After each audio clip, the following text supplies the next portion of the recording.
Good morning guys, मैं स्वप्निल चौरसिया आप सभी का प्रज्ञा स्मार्ट क्लासेस में स्वागत करता हूं और मैं लेके आया हूं फिर से आपकी अगली क्लास मैथ्स की क्लास जो हमारी चल रही थी पुलिस कांस्टेबल। सभी लड़के लड़कियों के लिए फिर से एक बार मैं बताना चाहूँगा, सुनहरा मौका है इस साल आपको वर्दी लेने का, जिसमें आप सभी को बहुत ही आसान तरीके से हम बहुत ही सरल तरीके से तैयारी करवा के हम आपको यहाँ पे तैयारी करवा रहे हैं। ठीक है, तो कल हमने जितने भी प्रकार की चीज़ें पढ़ी थी उसको हम आगे की ओर कंटिन्यू करते हुए हम अपने टॉपिक को ले चलते हैं। तो हमने आपके सामने ये देख रखा है हमारा मध्य प्रदेश पुलिस का शानदार लोगो। ठीक है, और सभी लड़के और लड़कियों के लिए इस बार बहुत ही सुनहरा मौका है। एक बार मैं फिर से आपको अपना पुराना शेड्यूल याद दिलाना चाहता हूँ कि हमारी रोज मैथ्स की क्लास सुबह 7 बजे से रहेगी। इसके बाद आपकी तुरंत 8 बजे से साइंस की क्लास स्टार्ट हो जाएगी और सुबह के बाद शाम को आपकी 7 बजे से रहेगी जीके की क्लास, जिसमें आपका एमपी का जीके जो महत्वपूर्ण है वो चलेगा। फिर उसके बाद आपका रीजनिंग का चालू होगा और साथ ही साथ सबसे महत्वपूर्ण चीज आप लोगों के लिए हम लेके आ रहे हैं क्या, डाउट क्लियरिंग क्लास, जिसमें आपको जो भी डाउट आपके बनते हैं हमारी उस डाउट क्लियरिंग क्लास में आपको सॉल्व किए जाएंगे। सभी डाउट्स के लिए आप या तो हमारे कमेंट सेक्शन में कमेंट कर सकते हैं या उसके लिए हम हमारे ऐप प्रज्ञा स्मार्ट क्लासेस ऐप के नाम से आपको गूगल प्ले स्टोर पे मिल जाएगा हमारा ऐप, उसको भी आप डाउनलोड कर सकते हैं। और हमारे इस चैनल को जितना ज़्यादा हो सके सब्सक्राइब कीजिए, लाइक कीजिए। ठीक है, कि हम आपको जितना ज़्यादा आप हमें प्यार देंगे उतने ही आपको हम और अच्छे और जितना भी आपको हो सकेगा बिल्कुल महत्वपूर्ण से महत्वपूर्ण चीज़ें आपको हम लेके आएंगे। चलिए हम अब स्टार्ट करते हैं अपनी क्लास को। हमारी क्लास स्टार्ट करते हैं। सबसे पहले हमने कल भाज्यता के पूरे नियम पढ़ लिए थे। भाज्य संख्या, अभाज्य संख्या है, प्राकृतिक संख्या, उससे रिलेटेड जितने भी टाइप के आपके जो चीजें थी उन्हें हम आगे और डिस्कस करेंगे और जितनी महत्वपूर्ण चीजें हैं हमारी संख्या पद्धति के अंदर वो हल करते हुए हम आगे बढ़ेंगे और उससे रिलेटेड जितने भी क्वेश्चन हैं हम उनको सॉल्व करेंगे। ठीक है, तो सबसे पहले आज हमने यहाँ पे स्टार्ट किया है आपको भाज्यता की जांच, कि किसी संख्या में आपको कोई संख्या किससे भाज्य होगी किससे नहीं वो आपको ज्ञात होनी चाहिए। ठीक है, इससे आपको सवालों को हल करने में बहुत आसानी होगी और इनसे रिलेटेड जो क्वेश्चन आएंगे वो तो हम आपको बताने ही वाले हैं। ठीक है, तो यहाँ पे हम शुरुआत करते हैं भाज्यता की जांच। तो 2 से भाज्यता के लिए तो आपको हमेशा याद है 2 से भाज्यता का नियम क्या बोलता है, यदि आपका इकाई क्या हो, एक सम संख्या हो, क्या हो, एक सम संख्या, तो वो आपका 2 से संख्या कोई भी भाज्य होगी। ठीक है, इसके लिए आप उदाहरण कोई भी ले सकते हैं, जैसे कि हमने लिया क्या 68, 72, ठीक है 60। ठीक है, तो ये आपके क्या हो गया भाज्यता का एक छोटा सा नियम हो गया। क्या 2 से भाज्य के लिए आपका इकाई का क्या होना चाहिए, सम। ये तो हमेशा सबको पता ही है। ठीक है, जिनको नहीं पता वो भी आपको अभी से अपन ये चीजें आपको कब काम में आएंगी, जैसे अभी इससे रिलेटेड क्वेश्चन हम करवाएंगे वो तो काम में आएंगे, साथ में आपको ये चीजें कब काम में आएंगी कि जब आप किसी भी चीज में भाग दोगे। ठीक है, और आपको जल्दी से जल्दी आपको आंसर प्राप्त करना है, क्या काट के आपको आंसर प्राप्त करना है, तब ये नियम आपको काम में आएंगे। ठीक है, अगला नियम है यदि दी गई संख्या के सभी अंकों का योग 3 से भाज्य है तो वह संख्या कैसे भाग होगी, 3 से विभाजित होगी। जैसे आपको कोई संख्या दी रही होगी, ठीक है, अब आपको वहां चेक करना है कि यह संख्या 3 से विभाजित है या नहीं, तो आपको क्या करना है, फटाफट उन सभी संख्याओं के अंकों का योग कीजिए और यदि अंकों के योग में आपका 3 से भाग जा रहा है, क्या अंकों के योग में आपका 3 से भाग जा रहा है तो वह पूरी संख्या काय से विभाजित होगी, अपनी 3 से विभाजित होगी। फॉर एग्जांपल हमने लिया क्या, ठीक है, अब आपको चेक करना इसमें 3 से भाग जाएगा नहीं, तो हमने क्या किया, फटाफट इसका अंकों का योग लिया, क्या 7 + 2 + 6 ये बराबर कितना आ रहा है 15। 15 में 3 से भाग जाएगा तो हमने देखा हाँ, तो यहाँ आपका आंसर क्या आया, आपका 15 भाग गया। बस आपको ये नहीं रहा कितना जाएगा कब से, तो बस आपको इस संख्या में आप 3 से भाग दे सकते हैं। ठीक है, तो यहाँ इससे रिलेटेड आपको कुछ क्वेश्चन बनेंगे कि जैसे कि आपको यहाँ पर लगता 7 * 6, अभी हम इससे रिलेटेड क्वेश्चन भी सॉल्व करेंगे, को 3 से भाग लगाया जाए तो आपके स्टार के स्थान से क्वेश्चन ये बनेगा 7 स्टार और 6 कोई संख्या है जो 3 से पूर्णतः विभाजित है तो स्टार के स्थान पर क्या मान होगा। तो अब हमने यहाँ पे पता है हमें नियम कि 7 + स्टार + 6 जो आपका योग आएगा वो आपका 3 से विभाजित होगा। तो यहाँ पे आप क्या 7 और 6 कितना हो रहा है आपका, 7 और 6 हमने हिसाब लगाया, 7 और 6 तो 13 होता है, तो 13 में तो आपका भाग जाएगा नहीं। तो अब हमने सोचा कि 13 में ऐसी कौन सी संख्या जोड़ दें कि वह 3 से विभाजित हो जाए, तो हमने थोड़ा हिसाब लगाया 13 में हम यदि 2 जोड़ दें, क्या जोड़ दें, 2 जोड़ दें तो आपका काय से विभाजित हो जाएगी, वो आपकी 3 से विभाजित हो जाएगी। तो हम यहाँ पे स्टार की जगह पे कितना रख देंगे 2। ठीक है, तो आपका स्टार का मान कितना पता चल गया 2। इसी टाइप से आपको क्वेश्चन पूछे जाएंगे। तो ये क्वेश्चन हम आपको आगे अभी जो होंगे हम इसमें सॉल्व करके भी आपको प्रैक्टिस के रूप में बताएंगे कि आपको कोई भी क्वेश्चन कैसे आ सकता है, उसे हम कैसे सॉल्व करेंगे। ठीक है, अगला नियम इसी तरीके से 3 के जैसा नियम आपको हम एक साथ आपको 2 नियम याद करवाने की इच्छा रखते हैं। 3 के जैसा नियम आपको अगला नियम मिलेगा जैसा 9 का। ठीक है, 9 में भी आपने यदि दे रखा है क्या कि 9 के लिए हम देखें कि यदि दी गई संख्याएं सभी अंकों का योग 9 से विभाजित है तो वह संख्या काय से विभाजित होगी, आपकी काय से विभाजित होगी, 9 से विभाजित होगी। तो यहां पे हमने देखा कि जैसा आपका क्या काय का था 3 का था, वैसे ही सेम आपका काय का है 9 का है। बस सिमिलरिटी क्या है कि अंकों के योग में बिल्कुल वही।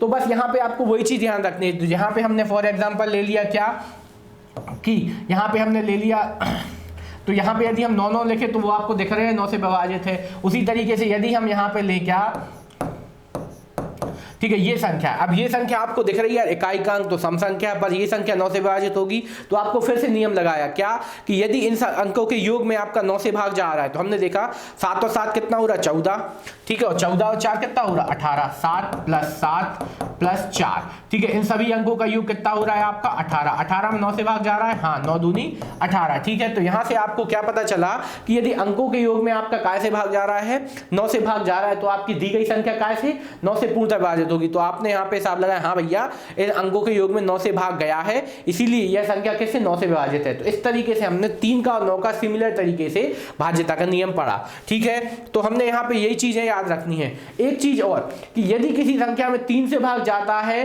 तो उस संख्या में जरूरी नहीं कि 9 से भी भाग जाए। ठीक है, किसी संख्या में 3 से भाग जाता है तो जरूरी नहीं कि उस संख्या में 9 से भाग जाए, परंतु ये जरूर हो सकता है कि जिस संख्या में आपका 9 से भाग जाएगा उस संख्या में 3 से तो भाग जाना ही जाना है। ठीक है, तो इस तरीके से हमने ये वाले काम अपन को करके चलना है। ठीक है, अगला क्वेश्चन की ओर बढ़ते हैं हम। ठीक है, अगली चीजें हैं आपकी दूसरा नियम पढ़ते हैं हम, कौन सा अपना यहाँ पे आपका एक थोड़ा सा मिस हो रखा है आपका, कौन सा 4 का नियम। ठीक है, 4 का नियम मैं आपको मुखाग्र बताना चाहूंगा कि 4 का नियम क्या बोलता है कि यदि आपके अंकों के योग, यदि आपकी किसी संख्या है उसके अंतिम 2 अंकों में, कौन सा अंतिम 2 अंकों में यदि आपके 4 से पूरा भाग जा रहा है तो उस पूरी संख्या में आपका 4 से भाग जाएगा। फॉर एग्जाम्पल हम यहाँ पे आपको डिस्क्राइब करना चाहेंगे कि जैसे कोई संख्या हमने ली क्या 68564, ठीक है, ये हमने संख्या ली, यह संख्या क्या 4 से पूर्णतः विभाजित है या नहीं। तो इसको आपको चेक करने का तरीका क्या है कि आप या तो पूरा भाग लगाओ या तो फिर हमने जो नियम बोला है कि यदि किसी संख्या के अंतिम 2 अंकों में, यदि किसी संख्या के अंतिम 2 अंकों में 4 से पूरा भाग जा रहा है तो दी गई संख्या 4 से पूर्णतः विभाजित होगी। तो यहाँ पे हमने देखा 4 एकम 4, 4 एकम 4 और यहाँ पे बचा कितना 2, 4 6 24, अंतिम 2 अंक पूरे कट जाए, मतलब यह पूरी संख्या कैसे विभाजित हो जाएगी 4 से विभाजित हो जाएगी।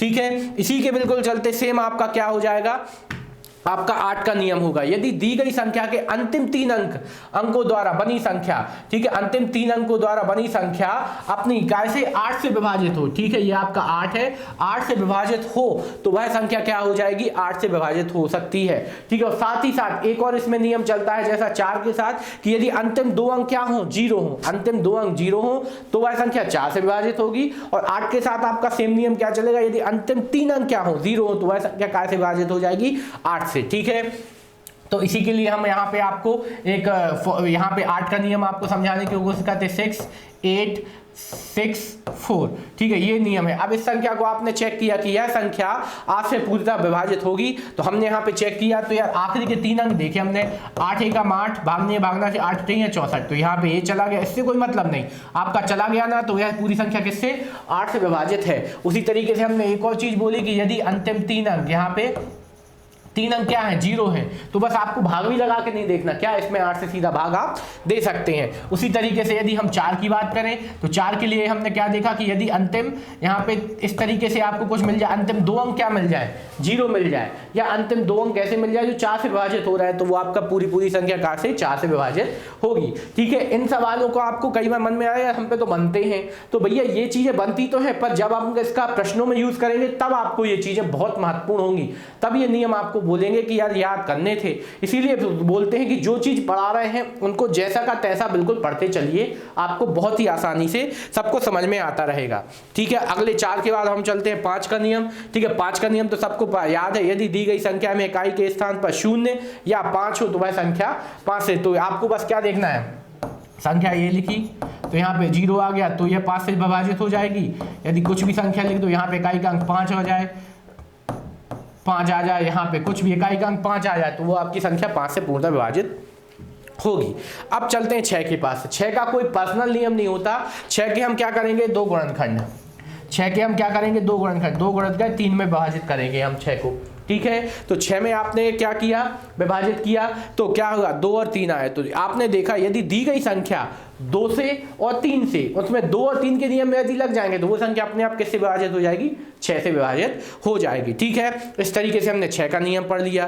फिर आपने अगला पढ़ा क्या, 7 का नियम।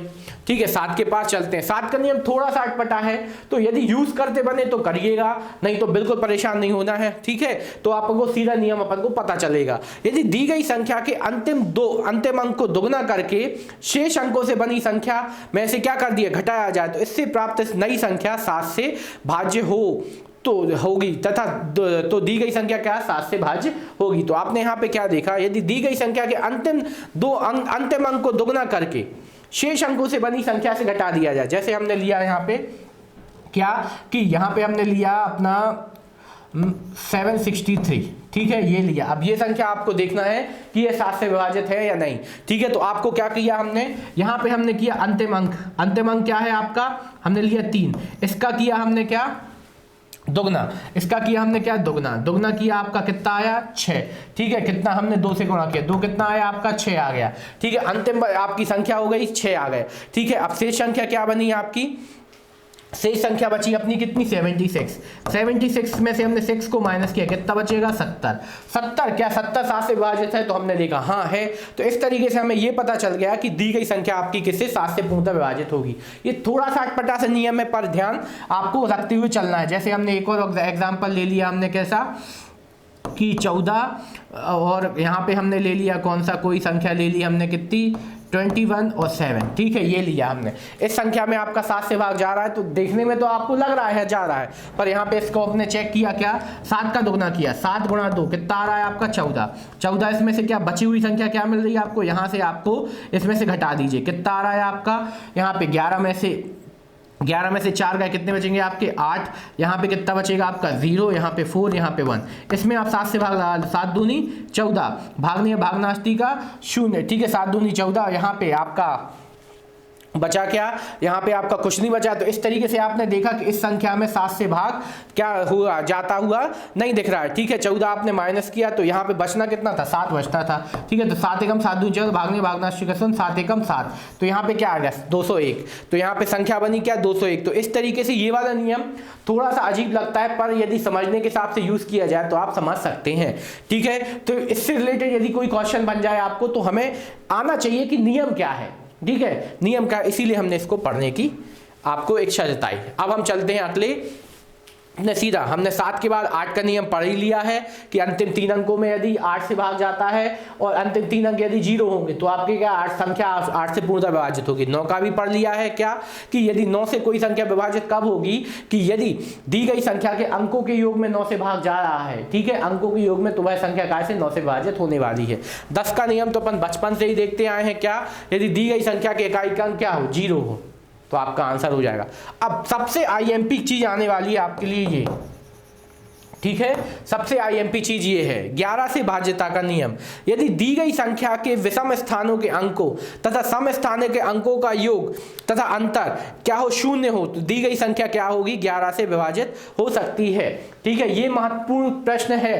क्यों, क्योंकि इससे आपको बहुत ही ज्यादा अधिक से अधिक क्वेश्चन आपको पूछे जा सकते हैं। ठीक है, तो इसको हम एक एग्जाम्पल के थ्रू समझाएंगे तो आपको बहुत ही आराम से समझ में आने वाला है। तो ठीक है, यहाँ पे हम आपको एग्जाम्पल लेके दिखाते हैं। कोई आपको एग्जाम्पल लिया हमने, तो आप कोई भी संख्या उठा लो।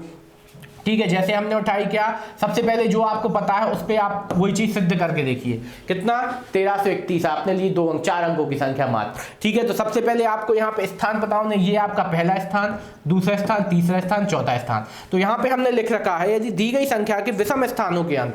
ठीक है, विषम स्थान कौन कौन से हैं आपके, सम 1 और 3। ठीक है, हमने लिया इन 1 और 3, इन दोनों का क्या किया, योग किया। और सम स्थानों के अंक, सम स्थान कौन कौन से, 3 ये वाला है और ये वाला है, प्लस 1। ठीक है, इनका अंतर यदि क्या आ जाए, इनका अंतर सबसे पहले यहाँ पे क्या लिया 4 आया, यहाँ पे भी क्या है 4, और इनका अंतर क्या आ गया 0 आ गया। ठीक है, तो इन स्थानों के अंतर क्या आ गया 0 आ गया, तो यह संख्या क्या हो जाएगी 11 से पूर्णतः विभाजित। और दूसरी कंडीशन, यदि इन दोनों के बीच का अंतर कोई ऐसी संख्या मिल जाए जो क्या है 11 से पूर्णतः विभाजित है, ठीक है, तो भी आपका संख्या क्या हो जाएगी 11 से विभाजित हो जाएगी। ठीक है, अब यदि हम यहाँ पे कोई और संख्या ले लें, जैसे हमने ली, ठीक है, ये संख्या क्या 11 से पूर्णतः विभाजित है, तो हमें भी नहीं पता, हमने तो ले ली। सबसे पहले आप यहाँ पे लिख लीजिए सबके नंबर, प्रैक्टिस में करवा रहे हैं, जब आपकी प्रैक्टिस हो जाए तो बिल्कुल मत लिखना ये नंबर वगैरह, 1 2 3 4 5 6। ठीक है, ये आपके 6 अंक हो गए, तो आपको पहले विषम उठा लो, 6 प्लस क्या आ जाए 8 प्लस 6। ठीक है, माइनस लिया आपने, फिर आपने सम उठा लिए, कौन से 7 प्लस 9 प्लस 8, नहीं सब लास्ट में क्या है आपका 7। ठीक है, अब इन दोनों के बीच का अंतर यदि क्या आ जाए 0 आ जाए, तो यह संख्या 11 से विभाजित है, अन्यथा नहीं। बस हम तो आपको तरीका बताने की कोशिश कर रहे हैं कि क्या होना चाहिए। तो यहाँ में आपने जोड़ा 6 और 6 12 और 8 कितना हो गया आपका 20, अंतर यहाँ पे 7 और 7 14, 14 और 9 कितना हो गया आपका 23। ठीक है, तो इन दोनों का अंतर कितना आ रहा है 3 आ रहा है, तो यह संख्या क्या है 11 से विभाजित नहीं होगी। ठीक है, तो इस तरीके से हम यहाँ पे आपको आगे एक सवाल लेके जरूर आएंगे जिनमें आपके ये नियमों का आपको पालन करते हुए नजर आएंगी चीजें। ठीक है, तो ये हमने चीजें देख ली हैं फटाफट, तो आपको हमने ये चीज आपको दिखाई। ठीक है, इस तरीके से हमने यहाँ पे ये क्वेश्चन आपको भाज्यताओं के नियम जो है पूरे हमने आपको सिखाए कि किस संख्या में किस तरीके से भाग जाएगा, तो आपको यहाँ पे देखना है। अब जैसे मान के चलिए आपको किसी संख्या में बोल दिया 72 से भाग लगाना है। ठीक है, तो यहाँ पे आपको 72 से भाग लगाने के लिए जा रहा है, बोल दिया कोई स्थान आपको गोल कर दिया या कोई स्थान पे कोई स्टार लिख दिया, तो इसका मान तो आपको पता है 72 को आप क्या लिख सकते हैं 8 गुणित 9 या 9 गुणित 8, तो ये आपकी क्या हो जाएंगी सॉरी, तो ये आपकी क्या बन जाएगी, ये आपकी संख्या बन जाएगी 8 और 9। इन्हीं को आप एक दूसरा शब्द ही बोलते हैं। यहाँ पे हम एक चीज और बताना चाहेंगे आपको, हमने भाज्यता के नियम पढ़े, भाज्य संख्या अभाज्य संख्या, और एक होता है सहभाज्य संख्या। ठीक है, कौन सा होता है आपका सहभाज्य संख्या, तो सहभाज्य संख्याओं का ये एक उदाहरण बन जाएगा। तो यहाँ पे हम आपको डायरेक्ट में बताना चाहेंगे सहभाज्य संख्या क्या कहलाती हैं। हमने भाज्यता के पूरे नियम खत्म किए, फिर हम यहाँ पे आपको सबसे पहले यदि कोई संख्या 72 से विभाजित कर रहे हैं तो आपको उसको नियम कौन कौन से लगाने, 9 का नियम लगा देना और 8 का नियम लगा देना। 9 और 8 से हमें एक चीज और याद आई, क्या कि हमने यहाँ पे आपको एक छोटी सी चीज नहीं बताई थी, क्या सहभाज्य संख्या। तो सहभाज्य संख्या वे संख्या कहलाती हैं कि जिनके बीच कोई भी एक कॉमन गुणनखंड ना हो। ठीक है, जिनके बीच कोई भी एक कॉमन गुणनखंड ना हो और वे संख्या साथ में दी गई हो।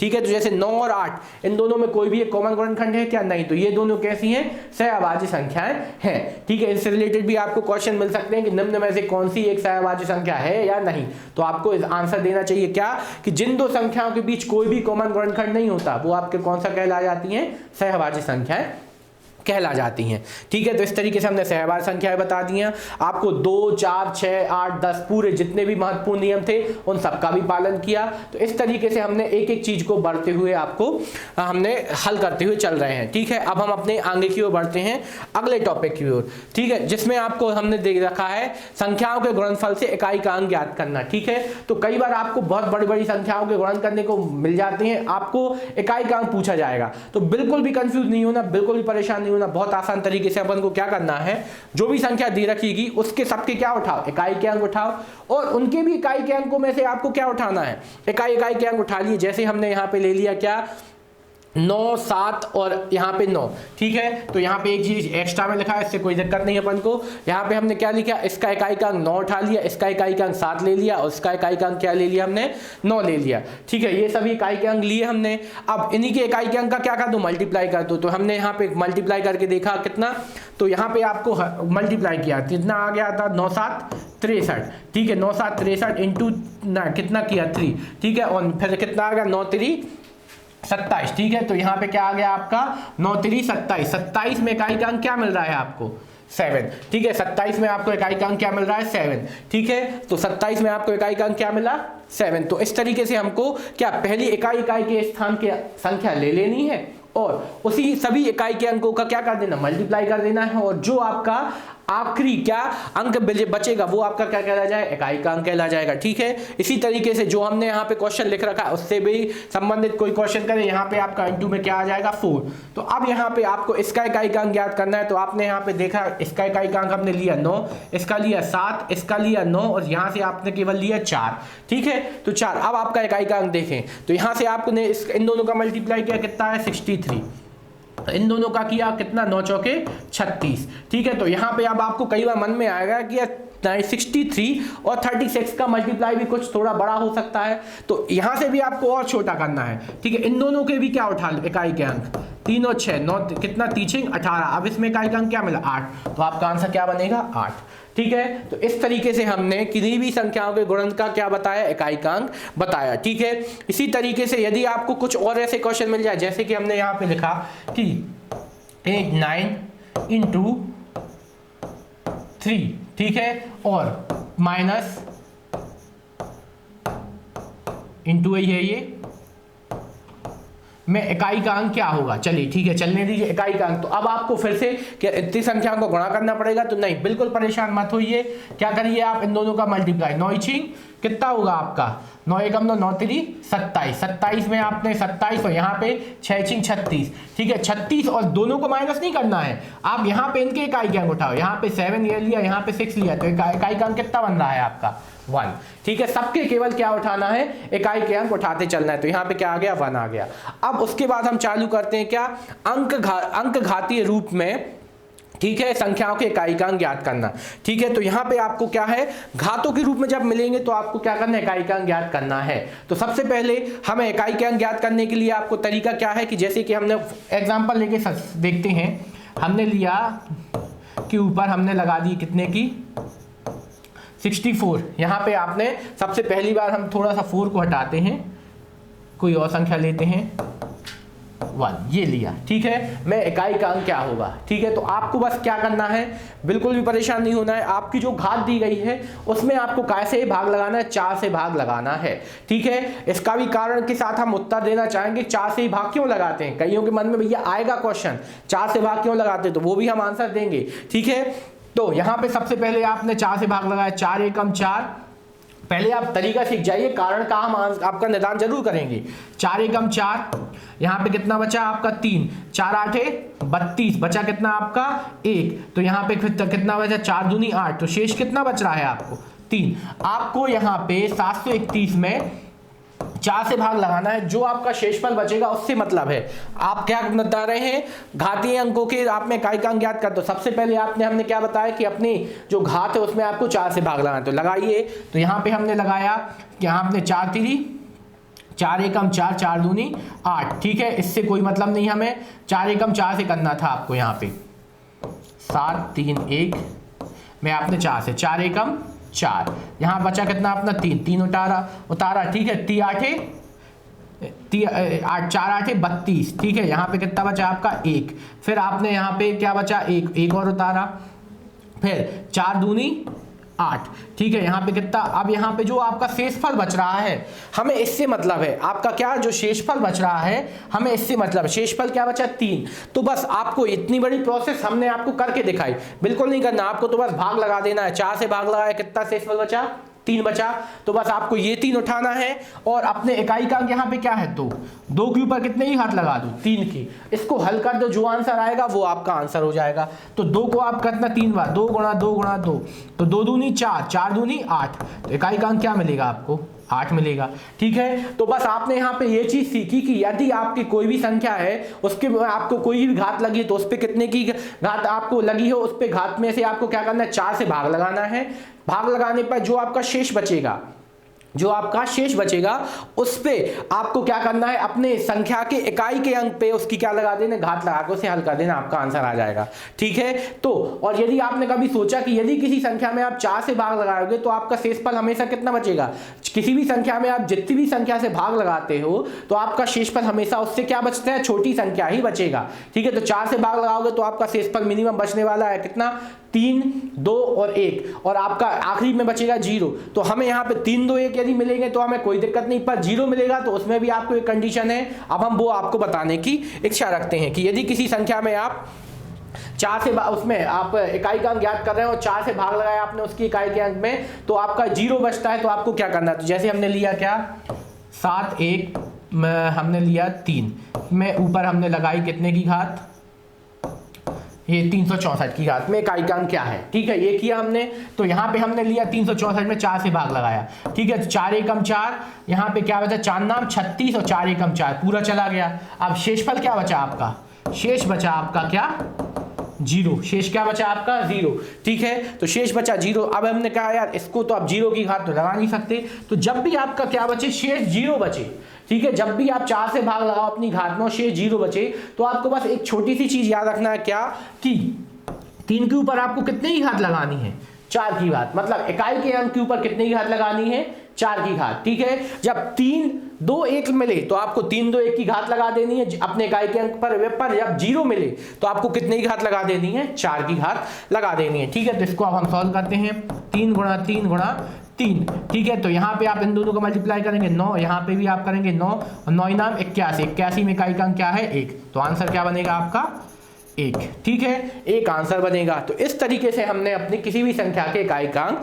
ज्ञात करना सीखा। अब थोड़ा सा हम आपके डाउट को निदान करना चाहेंगे कि यदि किसी संख्या में आप 4 से भाग क्यों लगाते हैं इकाई का अंक ज्ञात करने के लिए। ठीक है, तो यहाँ पे आप यदि थोड़ा सा आगे जाएं तो हम यदि किसी भी चीज की टेबल लिखते हैं, तो टेबल लिख के देखते हैं। जैसे हमने लिखी आपसे 4 की टेबल, 4 एकम 4, 4 दूनी 8, 4 3 12, ठीक है, 4 3 12, 4 चौके 16 और 4 पंचे 20 और 4 6 24। ठीक है, तो यदि आप स्टार्ट कर रहे हैं 4 की टेबल, तो 4 की टेबल के बाद आप देख रहे हैं 1 2 3 4 स्थानों तक आपके क्या है, वही अंक है। फिर जब आप चौथे स्थान के बाद आप 5वें अंक की ओर वापस मुड़े, ठीक है, 5वें स्थान पे वापस मुड़े तो आपको कौन सा स्थान मिल गया, फिर से आपको क्या मिला 4 मिला। फिर 4 8 कितना होगा 32, ठीक है, फिर 4 नाम क्या होगा 36 और 4 धाम कितना हो रहा है आपका 40। ठीक है, 4 7 28 बीच में है। ठीक है, तो इस तरीके से आपने देखा कि यहाँ पे आपको देखो 4 अंक ये हैं आपके, ठीक है, और 4 अंक आपके ये मिल रहा है। फिर से रिपीट, तो हमने यहाँ पे एक चीज ये सीखी कि यदि कोई आपको किसी भी संख्या से आप भाग लगाते हैं तो उसमें आपको 4 स्थानों के बाद आपके क्या होते हैं, फिर से रिपीट होने लगते। इसीलिए हम हर संख्या में काय से भाग देते हैं, 4 से भाग देते हैं। एक और उदाहरण देखते हैं, जैसे हम 7 का पढ़े, 7 एकम 7, 7 दूनी 14, 7 3 21, 7 चौके 28, 7 पना 35। ठीक है, 7 पना 35 और 7 6 कितना होता है आपका 7 6 42, 7 8 कितना होता है आपका 56, 7 नाम 63 और यहाँ पे क्या आ जाए 7 7 7 49, हम बीच में भूल गए। ठीक है, और 7 नाम 7 8 56, 7 धाम 70। ठीक है, तो यहाँ पे आप देख रहे हैं कि 7 एकम 7, 7 दूनी 14, यहाँ पे आपका 5 तक तो आपको जो कितनी चीजें मिली। ठीक है, फिर आपकी संख्या क्या हो गई, अलग अलग हो गई। तो यहाँ पे आपने एक चीज ये सीखी कि क्या जब हम किसी संख्या में 4 से आपका 4 का टेबल आप देख रहे हैं, तो किसी भी संख्या में आप जब क्या लगाते हैं 4 से भाग लगाते हैं तो उसके बाद आपकी क्या कोई संख्या आपकी क्या होने लगती, रिपीट होने लगती हैं। तो इसी चलते हमने यहाँ पे किसी भी अपने इकाई का अंक ज्ञात करने के लिए उसमें काय से भाग लगाते हैं, हम 4 से भाग लगाते हैं। ठीक है, तो इस तरीके से हमने अपनी ये चीजें को कंप्लीट करते हुए आपको इकाई का अंक निकालना सिखाया। इस तरीके से अब हम अपने आगे की ओर अगले टॉपिक की ओर बढ़ते हैं। अब हम अपने आगे की ओर बढ़ते हैं अगला टॉपिक की ओर। अब यहाँ पे आपको सबसे महत्वपूर्ण चीजें हम आपके लिए बता रहे हैं कि जो कई बार आपको पता तो होती हैं पर अपन उसको समझ नहीं पाते। पूर्ववर्ती और परवर्ती संख्याओं के बारे में जानकारी दें। सब बहुत सरल होती हैं, आपको कई बार टॉपिक्स आपको मिल जाते हैं और हमें समझ में नहीं आती। तो परवर्ती संख्याएं, परवर्ती संख्या ऐसी संख्या होती हैं जो कि अपने मूल से एक ज्यादा होती है। परवर्ती मतलब आगे वाली। ठीक है, तो यदि हम किसी संख्या का परवर्ती संख्या पूछे जाए तो आपको बस क्या बताना, जैसे हमने उदाहरण लिया 5 की परवर्ती संख्या 6 है, तो आपको कोई भी संख्या का जो अंक होगा उसमें आपसे पूछा जाएगा। जैसे हमने लिखा, यदि हम पूछ ले सीधा 61 की आपको परवर्ती संख्या क्या होगी, तो आपको क्या बता देना है 62। और यदि इसी तरीके से हम यहाँ पे पूछें क्या कि यदि हम यहाँ पे एक चीज दूसरी पूछे क्या, जैसे हमने लिखा में आपसे 6 की परवर्ती संख्या क्या होगी। यदि किसी संख्या 7628 में 6 की परवर्ती संख्या क्या होगी, तो आपको 6 की परवर्ती संख्या क्या बता देनी है 7। और यदि आपसे पूरा पूछ लिया था 7628 की परवर्ती संख्या, तो अगली संख्या बता देते हम क्या 7 6 2 9, ये आपकी क्या बन जाती 7 6, 2, 9, ये आपकी क्या बन जाती परवर्ती संख्या। तो यहाँ पे आपको बस एक हिंट टाइप की देना था, तो आपको हमेशा के लिए याद आ जाएगा कि परवर्ती और पूर्ववर्ती क्या कहलाती। परवर्ती संख्या क्या कहला जाती, जो भी आपकी संख्या दी रहेगी उसकी अगली संख्या परवर्ती संख्या। अब उसके बाद दूसरी चीज हमने देखी पूर्ववर्ती। पूर्ववर्ती मतलब पहले आने वाली संख्या। तो बस आपको यहाँ पे देखिए कि आपसे पूर्ववर्ती संख्या ऐसी संख्या होती है जो कि अपने मूल से क्या होती है, एक कम होती है। जो आपका मूल होगा, मूल मान होगा, उससे क्या एक कम कर देंगे, तो आपकी क्या कहला जाएंगी, आपकी परवर्ती संख्या। तो यहां भी आपने 5 की परवर्ती संख्या क्या ले रखी, 4। यदि हम कोई संख्या ले लें कितनी, 98, ठीक है, 98 की आपसे क्या बोली जाए कि पूर्ववर्ती संख्या क्या होगी, तो 98 की पूर्ववर्ती संख्या क्या हो जाएगी, 97। अब यदि यहां से यह बोल दिया जाए कि 98 में 9 की पूर्ववर्ती संख्या क्या होगी, तो 9 की पूर्ववर्ती संख्या क्या हो जाएगी आपकी 8, और यदि 8 की पूछी जाए तो क्या हो जाएगी 7। ठीक है, तो इस तरीके से हमने यहाँ पे एक एक चीज के बारे में आपको जानकारी दी कि पूर्ववर्ती क्या कहलाता है और परवर्ती क्या कहलाता है। ठीक है, अब हम इसको रफ करते हैं। पूर्ववर्ती और परवर्ती आपको बहुत आसानी समझ में आई। अब चलते हम अपने संख्याओं के जातीय मान और स्थानीय मान। तो ये सभी टॉपिक आपको संख्या पद्धति के अंतर्गत सीखने मिल रहे हैं, बहुत ही आसान है और महत्वपूर्ण है। कई बार ये चीजें आप छोड़ देते हैं जिससे आपको सवालों में दिक्कत होने लगती है कि बेसिक सवाल आते हैं अपन भूल जाते हैं। तो यहां पे देखिए संख्याओं के जातीय मान और स्थानीय मान याद करना है। ठीक है, तो हम यहाँ पे क्या चलते हैं, जातीय मान और स्थानीय मान के बारे में चर्चा करते हैं कि जातीय मान क्या कहलाते हैं। ठीक है, तो किसी दी गई संख्या में किसी अंक का जातीय मान उसका अपना मान कहलाता है। ठीक है, तो हम यदि किसी चीज के बारे में चर्चा करें तो जो आपका स्वयं का मान है, मतलब जो आपकी स्वयं की वैल्यू है, किसी स्थान पे आपकी स्वयं की वैल्यू आपकी क्या कहला जाएगी, जातीय मान। यदि आप उसका एग्जांपल के रूप में समझें कि जो हमारी स्वयं की वैल्यू है वही हमारी क्या है, जातीय मान है, मतलब हमारी वैल्यू है, तो वही आपका क्या है कि किसी भी अंक का अपना स्वयं का मान उसका क्या कहला जाएगा, जातीय मान कहला जाएगा। सीधी बात, जो भी अंक है जिस स्थान पे है जो आपको उसका मान है, मतलब 6705 लिया हमने, देखिए ना 6705, तो हमने 6 का मान पूछे, 6 का जातीय मान, तो 6 का 6 स्वयं जातीय मान हो जाएगा, 7 का 7 ही हो जाएगा, 0 का 0 हो जाएगा, 5 का 5 ही हो जाएगा। ठीक है, तो यहाँ पे हमने एक उदाहरण ले रखा आपको समझाने के लिए कि 675 में 6 का स्थानीय मान। ठीक है, 6 का आपको क्या बोला जाएगा, यहाँ पे 6 का, यहाँ पे सॉरी थोड़ा सा मिस्टेक लिख गई है, कोई दिक्कत नहीं, यहाँ पे क्या लिखना था आपका जातीय मान। ठीक है, 6 का जातीय मान क्या हो जाएगा आपका 6 ही होने वाला है। ठीक है, 6 का जातीय मान क्या हो जाएगा 6। उसी तरीके 7 का जातीय मान क्या हो जाएगा आपका 7 ही, और यहाँ पे 5 का जातीय मान क्या हो जाएगा आपका 5। ठीक है, इस तरीके से हमें क्या निकालना है, जातीय मान आपको बताए कि जो आपकी संख्या है उसका स्वयं का मान उसका क्या कहला जाएगा, जातीय मान। ठीक है, अब होगा स्थानीय मान।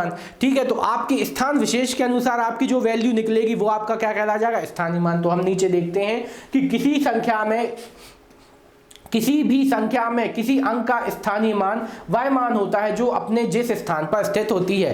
ठीक है, तो आपको क्या निकालने को इस बार बोला गया, स्थानीय मान। तो किसी संख्या वह जिस स्थान पर, जैसे आपको संख्याओं के बारे में पता हो कि अपनी संख्याओं को अपन पढ़ने का तरीका क्या बना, इकाई, दहाई, सैकड़ा, हजार, 10,000, लाख, 10 लाख, करोड़, 10 करोड़, इसी तरीके से हम पढ़ते हैं। तो वो जिस जिस स्थान पर जो जो अपना स्थान के हिसाब से रखी होगी वो आपका क्या कहला जाएगा, स्थानीय मान कहला जाएगा। तो यहाँ पे हमने एक एग्जाम्पल लिया 732 है 7 का स्थानीय मान। तो 7 का स्थानीय मान आपने देखा, इकाई, दहाई, सैकड़ा। सैकड़ा मतलब क्या होता है, 100। ठीक है, तो 7 गुणित का 100, तो उसका स्थानीय मान कितना हो जाएगा, 700।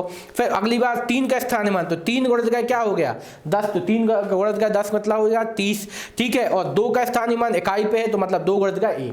तो यहाँ पे आपने जातीय मान और स्थानीय मान में चीजें सीखी क्या, कि जातीय मान आपका वह मान कहला जाएगा क्या कि जो आपने जिस स्थान पर, मतलब जो अंक है स्वयं का मान उसका जातीय मान कहला जाएगा। स्थानीय मान के बारे में अपन ने देखा कि जो अंक अब जिस स्थान पे स्थित होगा, ठीक है, अपने अंक अपनी संख्या के अनुसार जिस स्थान पर, इकाई पे तो 1, ठीक है, इकाई से तो उस संख्या में 1 से मल्टीप्लाई कर देना, दहाई पे तो 10 से मल्टीप्लाई कर देना, सैकड़े पे तो 100 से, हजार पे तो 1000 से, और 10,000 पे तो 10,000 से, तो वो आपके क्या कहला जाएंगे, स्थानीय मान कहला जाएंगे। इनसे क्वेश्चन जो आपको बनेंगे वो हम अपने आगे की स्लाइड में आपको दिखाएंगे कि क्या क्या है और क्या क्या आपको आने वाले हैं। ठीक है, तो आगे की ओर और बढ़ते हैं हम। अब हम देखते हैं n लगातार संख्याओं के योग का सूत्र। ठीक है, तो n लगातार संख्याओं के योग के सूत्र में आपको हमने सबसे पहला दे रखा है n लगातार प्राकृतिक संख्याओं का योग। ठीक है, तो ये आपके फॉर्मूले बहुत इंपॉर्टेंट है। क्यों?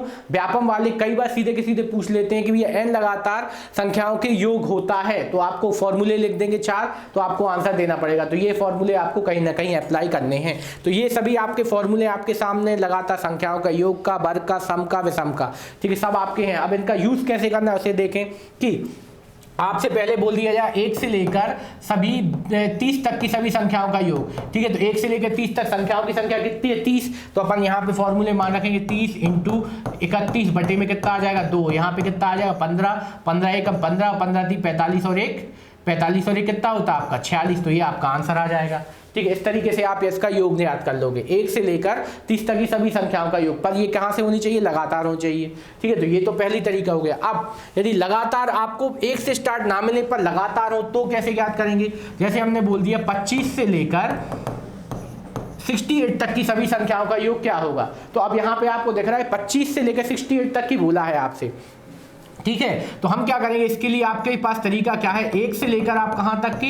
68 तक की सभी संख्याओं का क्या निकाल लो? योग निकाल लो। ठीक है, तो यहां से 1 से लेकर 68 तक की आ गया। फिर उसमें से आपको चाहिए किसकी नहीं है? इसके आगे की नहीं चाहिए, मतलब कितना? 1 से लेकर 24 तक नहीं चाहिए। तो क्या करना? आप 1 से लेकर 24 तक की उसमें से क्या कर देना? माइनस कर देना। तो आपका जो बड़ा तरीका है वो छोटा होकर आंसर आपको देगा। ठीक है, यही चीज आपको हमेशा आगे तक कार्य करनी है। अब चलते हैं थोड़ी सी आगे चर्चा कर लेते हैं सम संख्याओं के बारे में, कि आपसे बोला जाए कि 1 से लेकर 100 तक की सभी संख्या कितनी सम संख्या होंगी? तो आपको पता है 100 में आपकी कितनी? 50 आधी सम होंगी, आधी विषम होंगी। ठीक है, तो 100 से आपको कितने? 50 सम आ जाएंगी। ठीक है, सम हो गई ये। ठीक है, तो सम संख्या है। अब यदि कई बार क्वेश्चन आपको फंसाने के लिए बोला जाता है 1 से लेकर 119 तक की सभी सम संख्याओं का योग क्या होगा? अब यदि लास्ट में देखा 119, हम कैसे सोचें कि यार 119 से आधी कौन सी सम? तो आपको क्या करना है? जो यदि आपको आखिरी में क्या मिल जाए? एक विषम संख्या और पूछ ले सम, तो आपको क्या करना? आखिरी सम संख्या पकड़िए 118, इसका आधा कर दीजिए, कितना आ जाएगा? यहाँ पे 2 पंचे 10 और 2 इनाम 18, 59 आपकी क्या आ जाएंगी? सम संख्या है। ठीक है, तो सम संख्याओं के बारे में आपको पता चल गया कि यदि आखिरी आपको क्या मिल जाए? विषम संख्या मिल जाए, तो आपको सम संख्या कैसे ज्ञात करना है? कि आपको आखिरी सम संख्या पकड़ना, उसका क्या कर देंगे अपन?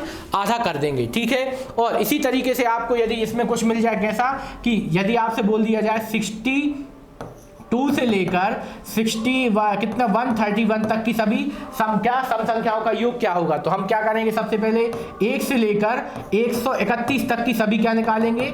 सम संख्या, उसे माइनस कर देंगे। 1 से लेकर 61 या 60 तक की सभी संख्या क्या कर देंगे? माइनस कर देंगे। ठीक है, तो इसमें भी आप चेक करेंगे कि आपकी आखिरी सम संख्या कितनी होंगी आपकी। तो 1 से लेकर 131 तक आखिरी सम संख्या क्या से? 130।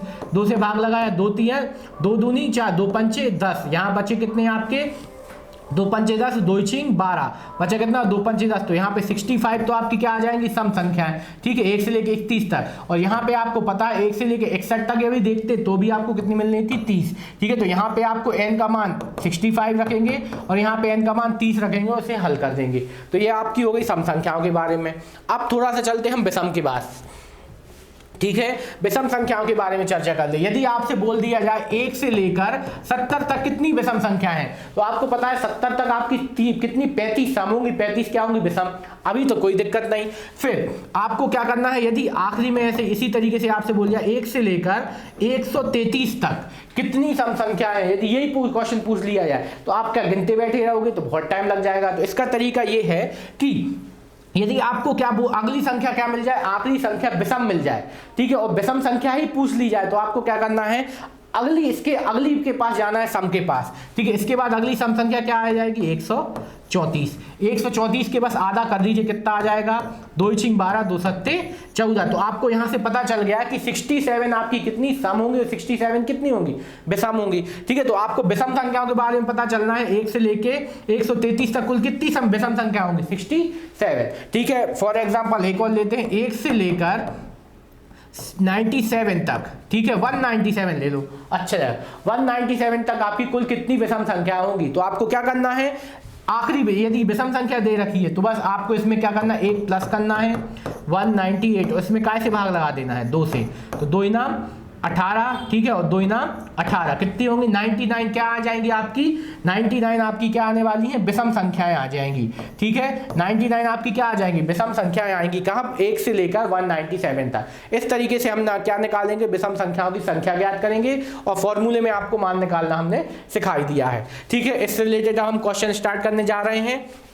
चलिए अब हम चालू करते हैं आपके आगे की और कुछ चीजें और दी हैं। क्या आपके ये हमने दिया है भागफल या भाजक की, हम जो अपने भाग की संक्रिया होते हैं उसके बारे में देखते हैं। भाज्य बराबर होता है भाजक गुणा भागफल धन शेषफल, ठीक है। तो जो आप क्या है, यहाँ पे अपन इसको इस तरीके से समझे, यहाँ पे आप किसी संख्या मान के चलिए, हम 16 में हमने काय से भाग लगाया, हमने यहाँ पे 8 से भाग लगाया, ठीक है। तो यहाँ पे ये 8 क्या हो गया आपका, 8 क्या हो गया आपका भाज्य, ठीक है, जिसमें आप क्या लगा रहे हो, भाग लगा रहे हैं, ठीक है, जिसमें क्या लगा रहे हैं आप, भाग लगा रहे हैं। तो ये आपका क्या हो जाएगा, 8 क्या हो जाएगा आपका भाज्य, ठीक है।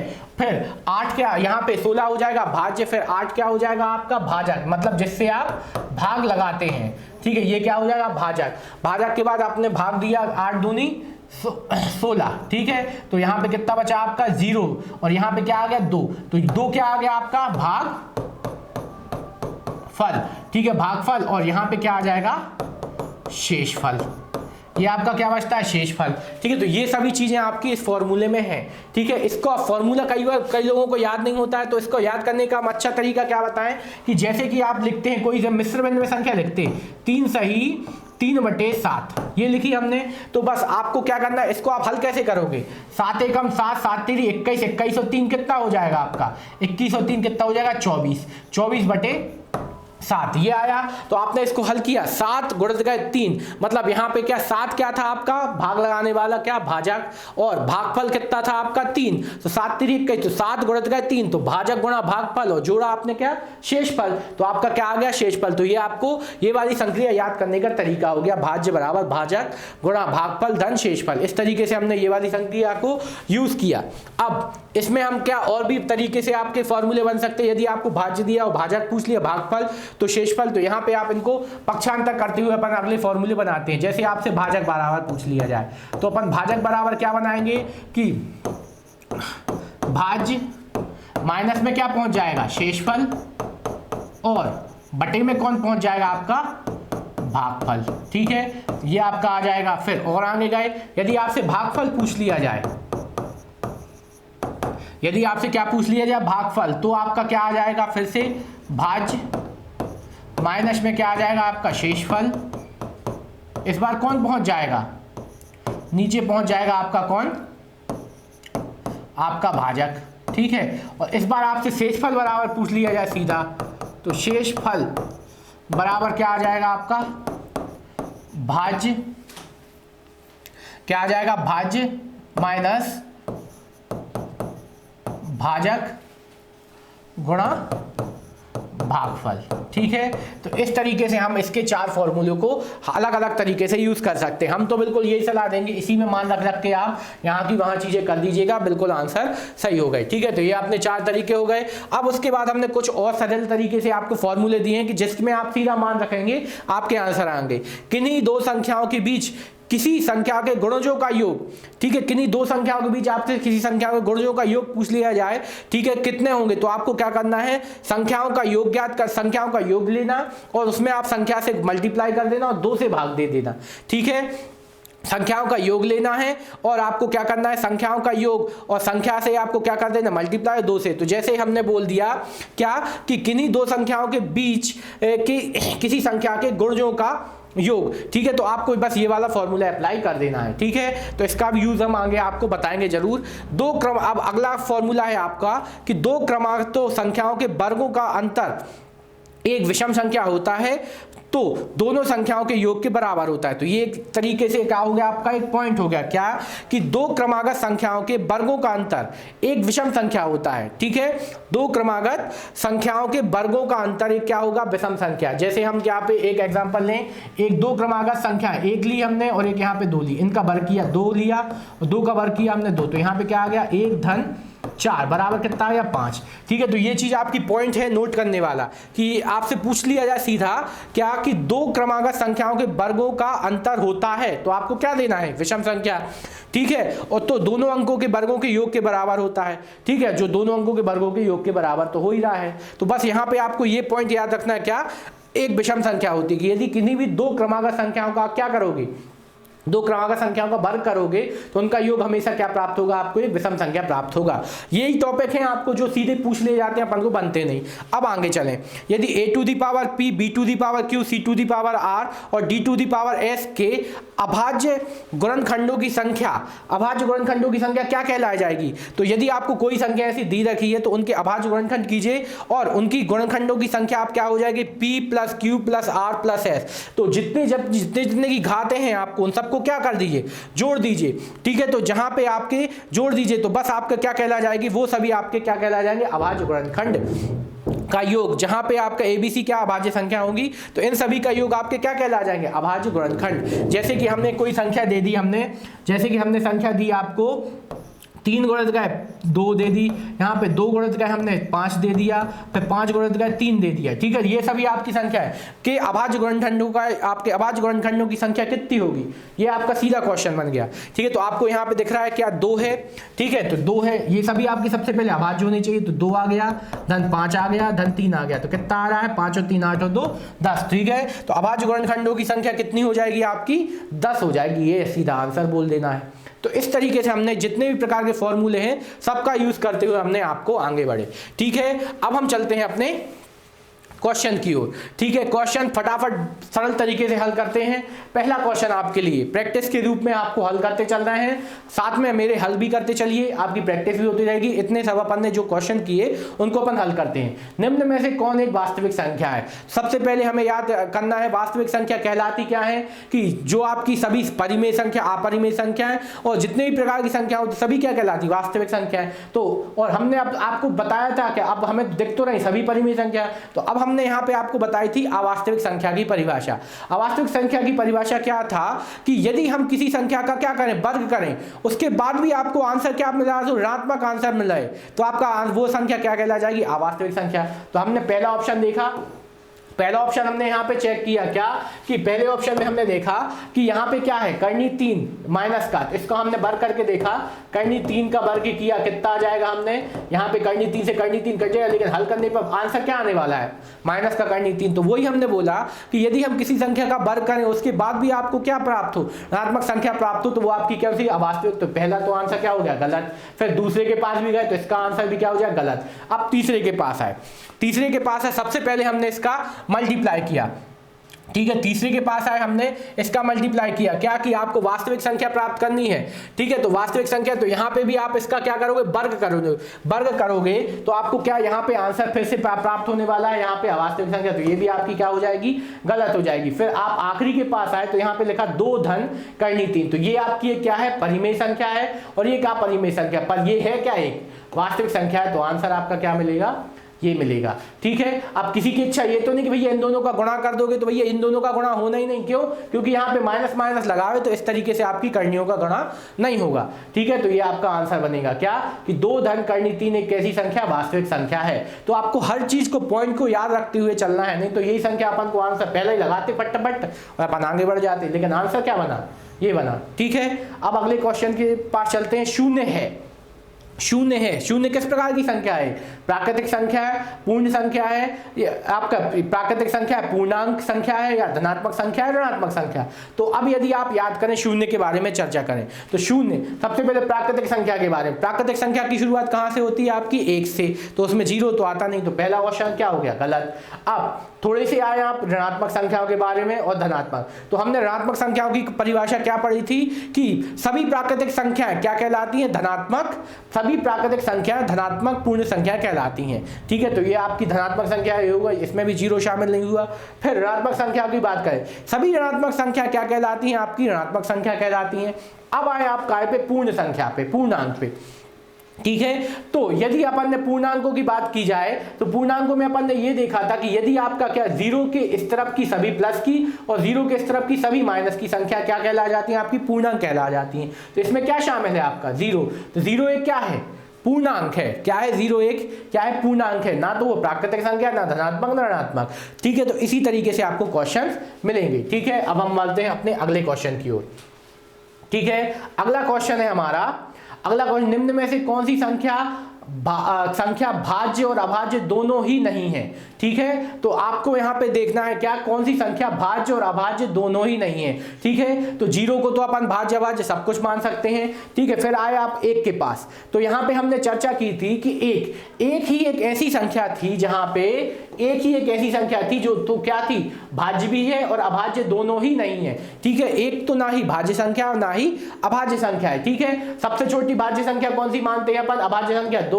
ठीक है, और ये भी आपकी एक संख्या कैसे, अभाज्य संख्या है। पर यहां पे 0 को आप कुछ में भी शामिल नहीं कर सकते। पर अब चर्चा करें काय के बारे में है, 1 के बारे में। तो 1 को हमने यहाँ पे एक छोटा सा पॉइंट बना के लिखा था कि एक जो है आपकी ना तो भाज्य और ना ही अभाज्य, इसीलिए आंसर क्या बनेगा आपका 1।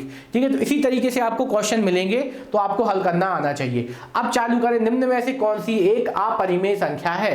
ठीक है, परिमेय और अपरिमेय के बारे में जानकारी लेना है। ठीक है, तो यहाँ पे सबसे पहले 22/7 पाई के रूप में नहीं है, केवल संख्या क्या लिखी 22/7, तो ये कैसी हो गई, p/q के रूप में व्यक्त है, और इसका q का मान 0 के बराबर भी नहीं है, तो ये आपकी क्या सी परिमेय संख्या हो गई। तो ये पहला क्वेश्चन को क्या होगा, गलत। ठीक है, फिर यहां पे आप चेक करें थोड़ा सा, क्या 1.333, तो हमने बताया था कि यदि किसी संख्या को आप क्या बाल लगा के भी शांत कर रहे हैं तो वो एक कैसी संख्या बन जाएगी, परिमेय संख्या बन जाएगी। और 3.4 ये भी आपका पाई के रूप में मान नहीं लिखा है, यदि पाई बराबर लिख देते तो अपन इसको अपरिमेय मानते। तो यहाँ पे भी आपका क्या हो जाएगा, ये वाला क्वेश्चन ऑप्शन भी गलत। तो बचा क्या, पाई। ये तो अपन सीधा सीधा पढ़ रखे हैं, पाई एक कैसी संख्या पाई जाती है, अपरिमेय संख्या पाई जाती है। ठीक है, तो पाई एक कैसी संख्या, अपरिमेय, तो आंसर ये हो गया।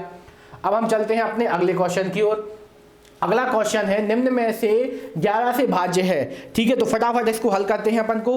क्या 11 से भाज्य है, तो 11 से भाज्य होने के लिए इसका नियम क्या चलता है कि सम अंकों के अंकों का योग और विषम अंकों के अंकों का योग करें और उनका अंतर निकालें। यदि वो 0 आता है, क्या आता है, यदि वो 0 आता है तो आपकी संख्या क्या हो जाएगी, 11 से भाज्य, अन्यथा नहीं। तो यहाँ पे अपन को पहला ऑप्शन उठाते हैं फटाफट। या तो एक तरीका ये है कि सभी संख्या में 11 से भाग रहा हो, तो हमारे हिसाब से तो बहुत टाइम लगने वाला है, इसीलिए हम यहाँ पे फटाफट छोटी सी छोटी संख्या उठाते। सबसे पहले हमने लिया क्या, 7, तो यहाँ पे आप देखते हो 1 2 3 4 5 6 7, ये हमने यहाँ पे 7 तक अंक लिख दिए। अब सम उठा लो, पहले विषम उठाए हमने, क्या 7 धन यहाँ पे कितना आ जाएगा 8 धन 3 धन 2, ये उठा लिए। फिर माइनस लगाया, फिर हमने 2 ले लिया, धन 4 लिया। ठीक है, माइनस लगाया यहाँ पे 2 धन 4, फिर यहाँ पे क्या आ जाएगा आपका 4 धन 6। ठीक है, यहाँ पे 6वें नंबर पे कौन है, 4 ले लिया, ये लिया। अब इन दोनों को हल किया फटाफट, तो यहाँ पे कितना आ जाएगा, 7 और 3 10 और 10 और 10 20। ठीक है, अंतर यहाँ पे लिया, 4 4 8 और 4 कितना हो गया 12। ठीक है, 12 हो गया, तो 12 नहीं कितना हो गया 10, अंतर कितना आया 10। ये 10 आपका क्या 11 से भाज्य है नहीं, तो पहला ऑप्शन क्या हो गया आपका, गलत हो गया। ठीक है, फिर और आगे गए, फिर इस तरीके से हमने फिर आगे लिया 6 धन 4 धन 8 धन 2।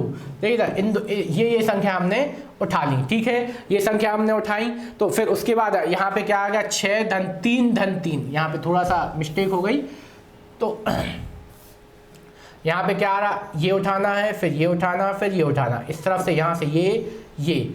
ठीक है, इस तरीके से ये आपको कुल संख्याएं मिलेंगी। तो सबसे पहले हमने 5 उठाई, फिर यहाँ पे क्या उठाया आपने, इस बार हमने पहले 3 धन 3, इस बार हमने पहले सम वाली उठा ली। फिर यहाँ पे 6 धन 4 धन 8 धन 2, ये उठाई। अब इन सबको जोड़ा हमने, कितना आ रहा 5 और 3 8, 8 और 3 कितना हो रहा 11, माइनस इन सबको जोड़ा हमने, 6 4 कितना हो रहा 10, और 10 और 10 कितना हो रहा आपका 20।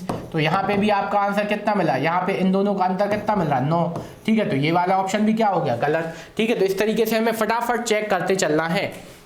तो ये हो गया। अब अगले के पास गए, अगले में भी आपने चेक किया, ये उठाया, फिर ये उठाया, फिर ये उठाया, फिर यहाँ से ये 4 उठाए। ठीक है, सबसे पहले हमने 8 धन 3 धन 6 धन 4 ऋण, यहाँ पे क्या आ गया आपका 4 धन 2 धन 4। ठीक है, अब सबको हमने जोड़ा, तो इस बार आपका क्या आ रहा है 21 यहाँ आ रहा है, माइनस का 10। इस बार देखिए अंतर क्या पाया गया आपका 11। ठीक है, अंतर क्या आ गया आपका 11। तो बस ये संख्या क्या से 11 आया अंतर, 11 11 से डिवाइडेड है, यहाँ है, तो आंसर क्या बन जाएगा आपका, तीसरा आंसर बन जाएगा। इस तरीके से आपको निकालना है, कोई भी कठिन मेथड नहीं है। यदि आप यहाँ से भाग लगाओगे तो यदि एक ही मिस्टेक हुई और आपका आंसर सही आ गया, भाग चला गया, तो आपका आंसर गलत हो जाएगा। इसीलिए जो हमने तरीका सिखाया उसको आपको अप्लाई करने की कोशिश करना है। अब अगले क्वेश्चन की ओर बढ़ते हैं।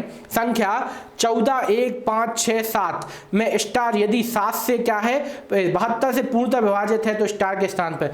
अब ये मन में आया यार कि इतनी बड़ी संख्या में हम 72 से कैसे भाग लगाए, 72 का तो हमें टेबल भी नहीं आता। तो हमने यहाँ पे 72 को क्या किया, 72 के हमने 2 अभाज्य वर्णखंड किए, 8 नाम 72। ठीक है, 8 नाम 72। तो यहाँ पे आपका क्या लगा दो, आपको 8 का नियम भी पता है, 9 का नियम भी पता है, किसी जिस भी संख्या के साथ दोनों नियम अप्लाई हो जाए वो आपका आंसर है। तो सबसे पहले हम 9 का नियम लगाते हैं। 9 का नियम क्या बोलता है, यदि अंकों के योग में आपका कैसे भाग जाए, यदि अंकों के योग में आपका 9 से भाग जाए तो आपकी वह संख्या पूरी पूरी भाज्य हो जाएगी। ठीक है, तो सबसे पहले 9 का दिया, 9 के लिए क्या होगा आपका 4 धन 1 धन 5 धन 3 धन 6 और धन स्टार। यहाँ पे देखते हैं आपने जोड़ा तो 4 और 1 5, 5 और 5 10, 10 और 3 13, 13 और 6 कितना होगा आपका, 13 और 6 आपका हो जाएगा 19। अब 19 में आप क्या जोड़ें, ठीक है, कि 19 में आप क्या जोड़ें कि वह संख्या क्या हो जाए आपकी पूरी पूरी भाज्य हो जाए, कैसे 9 से। तो 19 के बाद आपको अगली संख्या आपने सोची तो 19 का 27 ही आता है जो 9 से भाज्य होता है।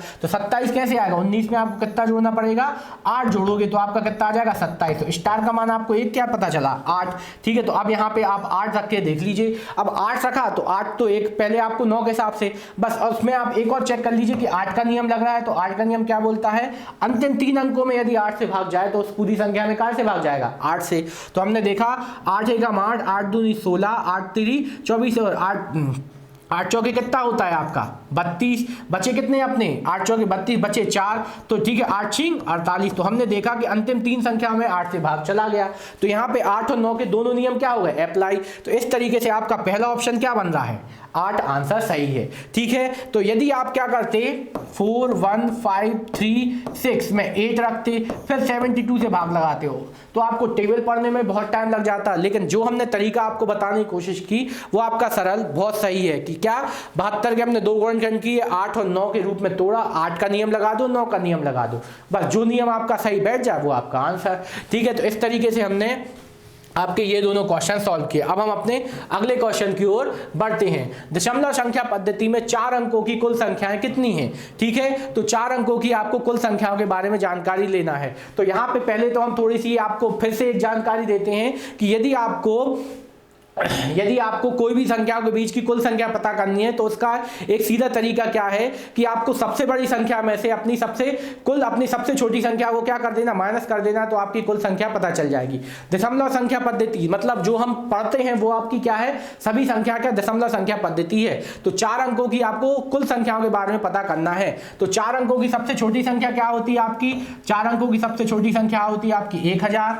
ठीक है, और सबसे बड़ी संख्या क्या होती है आपकी 9999। ठीक है, तो बस आपको कुल संख्या पता करना है। यदि आप गिनने बैठोगे तो आप 1000 से 999 तक की कुल कितनी संख्या हो सकती पता ही नहीं। तो सीधा सरल तरीका क्या है कि जब भी आपको 4 अंक हो चाहे 5 अंक हो चाहे 10 अंक हो जितना भी पूछ लिया जाए तो आपको क्या करना है सबसे छोटी 4 अंकों की संख्या और सबसे बड़ी 4 अंकों की संख्या उन दोनों का क्या ले लो अंतर, आपका आंसर आ जाएगा।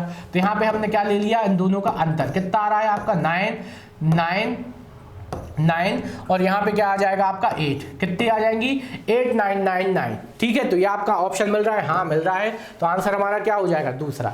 ठीक है, तो यहाँ से आपको हमेशा पता चले यदि हम यहाँ से बोल दें 5 अंकों की संख्याओं में अंकों की कुल संख्या कितनी होती है। ठीक है, 5 अंक वाली कुल कितनी संख्या होती है, तो आपको क्या लेना है 5 अंकों की सबसे छोटी संख्या होगी आपकी कितनी 10,000, इसमें से आप माइनस कर दो कितने 9 अपने ये 9 जैसा माइनस का दो यहाँ पे 9 यहाँ पे 9 यहाँ पे 9 यहाँ पे 9 यहाँ पे क्या आ जाए 8। ठीक है, तो इस तरीके से हम यहाँ पे कुल संख्या ज्ञात कर सकते हैं। ये सरल छोटी छोटी चीजें हैं। ठीक है, अब आगे की ओर बढ़ते हैं। अगला क्वेश्चन है 4 अंकों की सबसे बड़ी संख्या जो 18 से पूर्णतः विभाजित हो।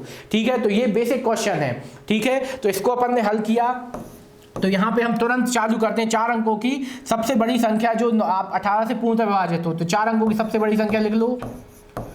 यहाँ पे क्या आ गई आपकी 18, ठीक है। 18 से आपने भाग लगाना शुरू कर दो, भाग लगाना शुरू कर दो, अपना आप आंसर आएगा। 18 पंचे कितना होता है आपका 90, ठीक है। तो यहाँ पे आपका कितना बचेगा 9, फिर 18 पंचे कितना आ गया 90, ठीक है। फिर कितना बचा 9, ठीक है। अब आपका शेषफल कितना बचा 9, या भागनीय भागनास्ती का शून्य जहां लगाओगे तो यहाँ पे क्या आ जाएगा दशमलव, ठीक है। तो यहाँ पे 0, फिर 18 पंचे कितना आ जाएगा आपका 90, ठीक है। तो यदि आप देख रहे हैं क्या कि यदि आपका आखिरी में शेषफल कितना बच रहा है, आपका शेषफल कितना बच रहा है 9 बचा है, ठीक है। आपने यहाँ पे 18 पंचे 90, फिर 9 उतारा, ठीक है। अब 9 उतारा जैसे ही आपने, तो शेषफल कितना बचा आपका 9 बच रहा है, ठीक है। तो यदि आप देख रहे हैं कि इस संख्या में से हम क्या कर दें, शेषफल क्या कर दें माइनस कर दीजिए बस, तो आपका आंसर क्या बन जाएगा 999 माइनस क्या कर दूं 9, तो आपका क्या आ जाएगा 990, ठीक है। ये आपकी जो संख्या बनेगी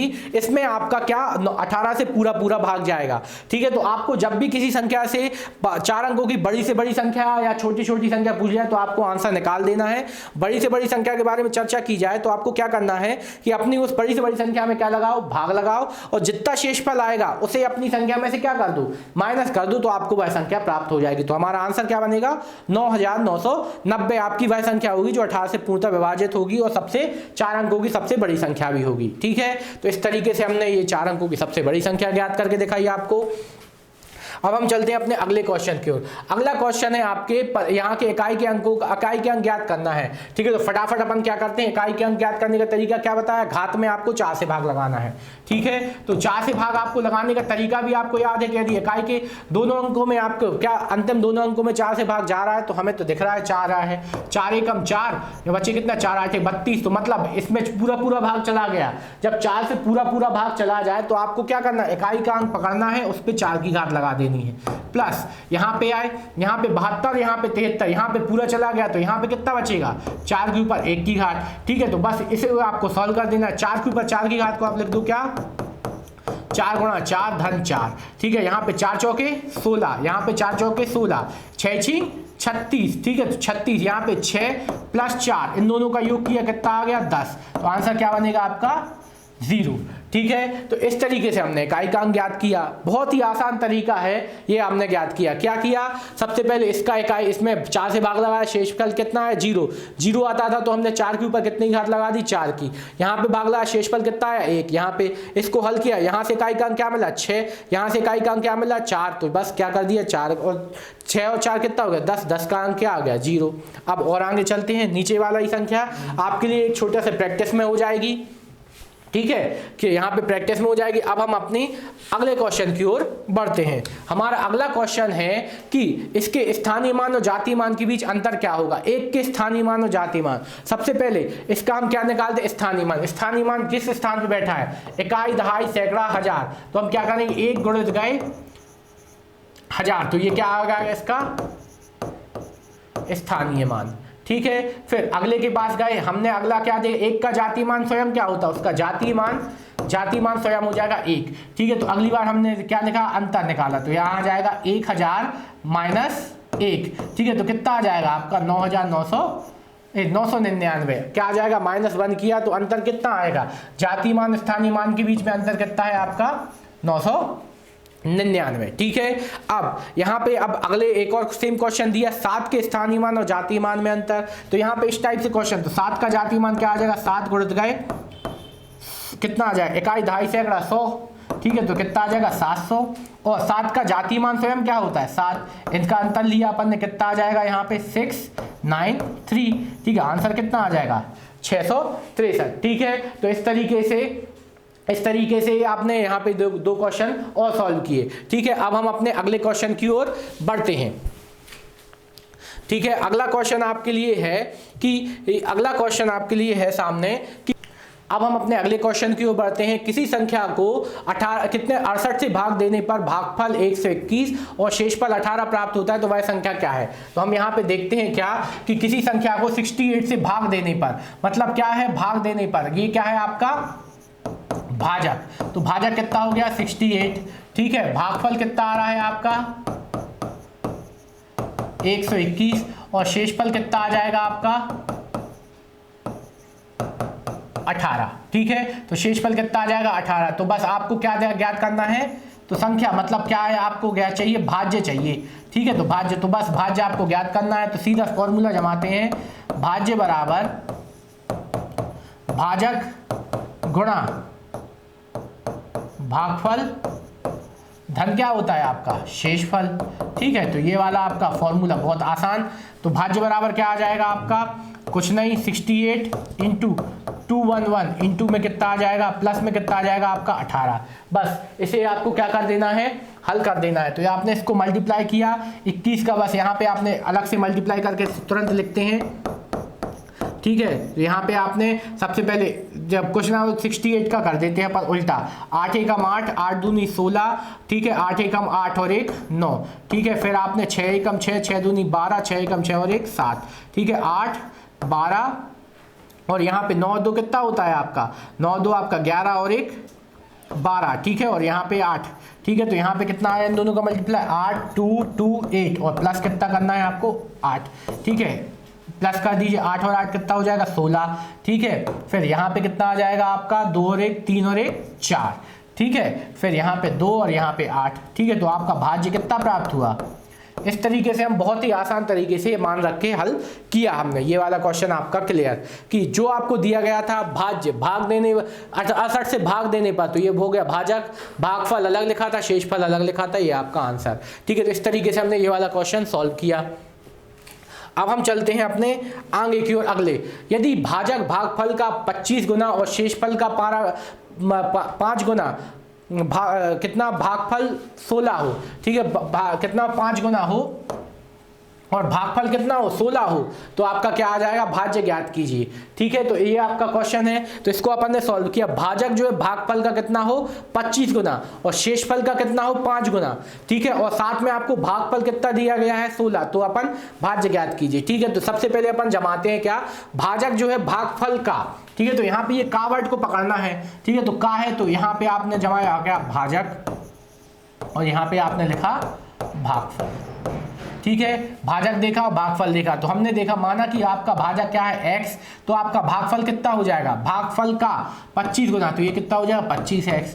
ठीक है, 25x। ठीक है, और शेषफल का कितना है 5 गुना, तो शेषफल का 5 गुना कौन हो जाएगा, तो अब अगला संबंध है आपका क्या है का, भाजक और शेषफल में। ठीक है, शेषफल का कितना है 5 गुना, यदि ax है तो आपका भाजक शेषफल के अनुसार कितना होने वाला है 5x। ठीक है, अब आपको यहाँ पे एक वैल्यू दे रखी है भागफल की, भागफल बराबर कितना है 16।